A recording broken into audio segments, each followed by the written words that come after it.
तू मोहब्बती कह के कैला दिल भाई,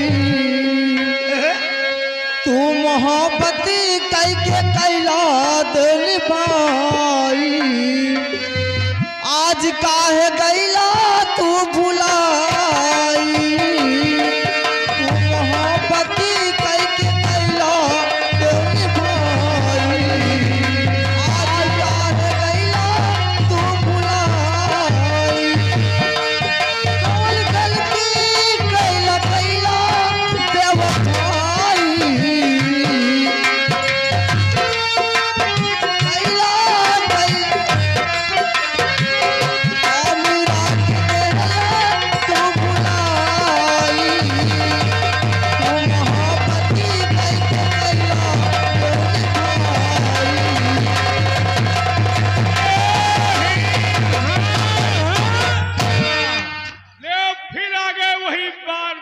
किसान बीड़ी वाले भाई, किसान बीड़ी धूम मचाए हैं। पीजिए यार दोस्तों को पिलाइए, बोलो लड़कन का न पिलाइए।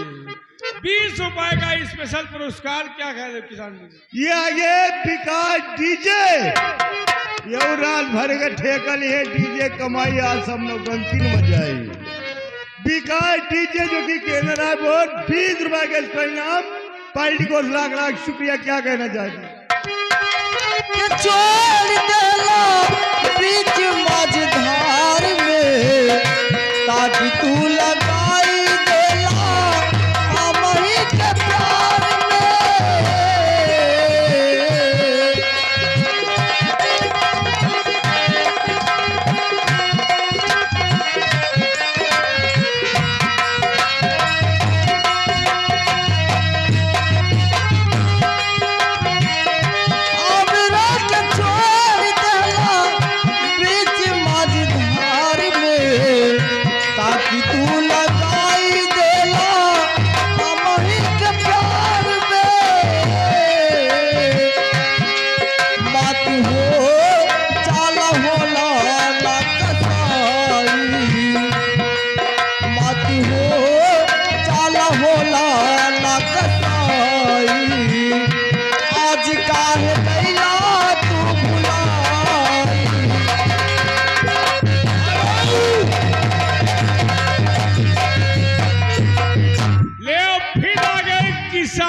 बार बार लगातार पीजिए यार दोस्तों को पिला। क्या कहते हैं?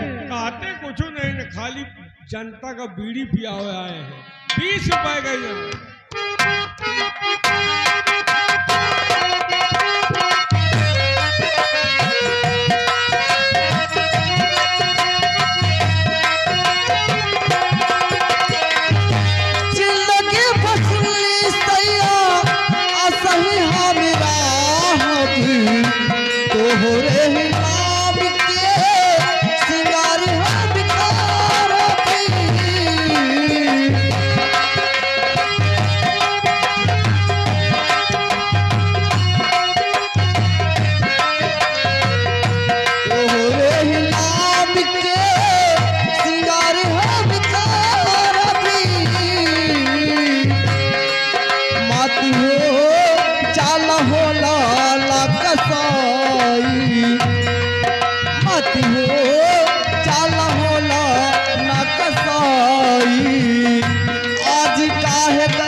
किसान बीड़ी रोका।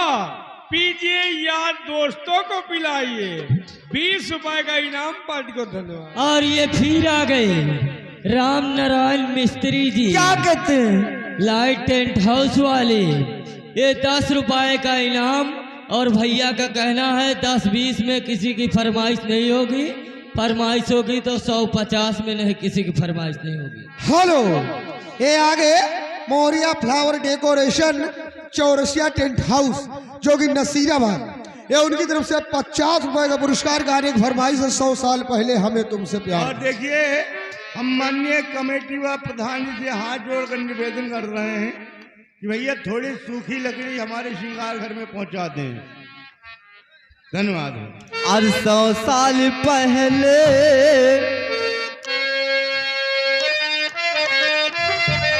100 साल पहले हमें तुमसे प्यार था, जिया बेकरार था, आज भी है और कल भी रहेगा। 100 साल पहले। Hello hello